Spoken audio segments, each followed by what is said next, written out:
আসসালামু আলাইকুম। এখানে কিছু টুবা দিচ্ছি প্রায় আড়াই থেকে 3 হাত দূর। এখানে প্রায় 39টা টুবা আছে। এই টুবাতে খাটো জাতের যে সিম আছে এই সিমটা লাগাবো। দেখি, এর আগে এরকম টাইমে সিম করি নাই কোনো সময়।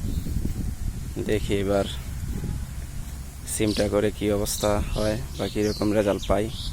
এটা হচ্ছে এখানে সার সব কিছু দেওয়া ছিল, প্রায় 1 সপ্তাহ আগে দিছি। বৃষ্টির জন্য কোনো কিছু করতে পারতেছিলাম না।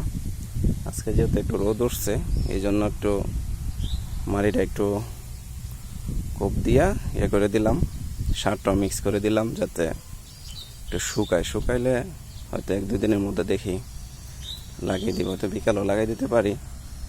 লাগানোর সময় হয়তো কিছু কম্পোস্ট সার ইউজ করব, যেই ট্রাইকো কম্পোস্ট আছে ওইটা দিয়ে তারপরে বীজটা দিব যাতে বৃষ্টিতে সমস্যা না হয়। এই যে এটা হচ্ছে সিমের ইয়ার জন্য। ইনশাল্লাহ দেখি এবার সব কিছুই একটু আগে করার চেষ্টা করতেছি, কারণ একটু যদি আগে ওঠানো যায় ফসলগুলো তাহলে হয়তো বাজারের রেট ভালো পাওয়া যায়। পরে করলেও পরিশ্রম হয়, আগে করলেও পরিশ্রম। এখন একটু রিস্ক বেশি, যেহেতু বৃষ্টি বেশি হয়, গাছ পচে যাওয়ার সম্ভাবনা থাকে বা নষ্ট হয়ে যায়। তারপর চেষ্টা করি, ভাগ্যে থাকলে দিতেও পারে। ইনশাল্লাহ দেখা যাক। এখানে সিমটা দিব। এখানে 39টা টুবা আছে প্রায়।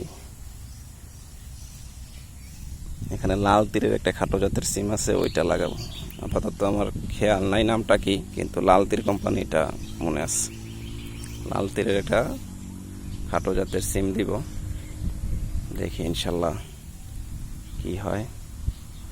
আর আমি কিছুদিন আগে ময়না লাউটা কয়েকটা গাছ করছিলাম, এটা লাগিয়েছিলাম। এই যে লাউ আসছে ইনশাল্লাহ। লাউ এটা হচ্ছে ঝিঙ্গা কিছু লাগাইছিলাম, তো ঝিঙ্গাটা সবগুলোতে আসে নাই, এই জন্য ঝিঙ্গার মাথার মধ্যে লাউ দিয়ে দিছিলাম। এই 9টা টুকার মতো মোটামুটি। এই যে সুন্দর লাউ আসতেছে, তো 4 থেকে 5টা লাউ বড় হয়ে গেছে। 2 দিন পরে হয়তো কাটতে পারবো। এই যে সুন্দর হয়েছে। এই যে ঝিঙ্গা আছে, ঝিঙ্গা মূলত কয়েকটা দিছি শুধু খাওয়ার জন্য, বিক্রির জন্য না। আর আমি এটার মধ্যে 3G কাটিং করে দিছি লাভেরিয়ার মধ্যে। আমি গত বছর একটা ভুল করেছিলাম, গত বছর লাউ করছি কিন্তু 3G কাটিং করি নাই, এই জন্য আমার লাউয়ের ফলন অনেক কম আসছে। এই জন্য এবার আগেই করে দিচ্ছি। আর ইনশাল্লাহ এরকম ভুল হবে না, কারণ ভুল থেকে মানুষের শিক্ষা গ্রহণ করে। এই যে এখানে ঝিঙ্গা আছে, এই পাশে ঝিঙ্গা আর ওই পাশে হচ্ছে লাউ।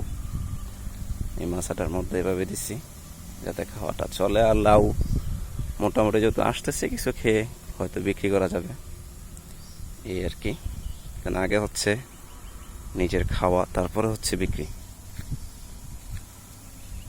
বর্তমানে বাজারে বৃষ্টির কারণে সবজির দাম অনেক বেড়ে গেছে, সব কিছুর দামই বেড়ে। ইনশাল্লাহ সবাই ভালো থাকবেন। আশা করি এখন রেগুলার ভিডিও দেওয়ার চেষ্টা করব, যাই করি। সবাই ভালো থাকবেন। আসসালামু আলাইকুম।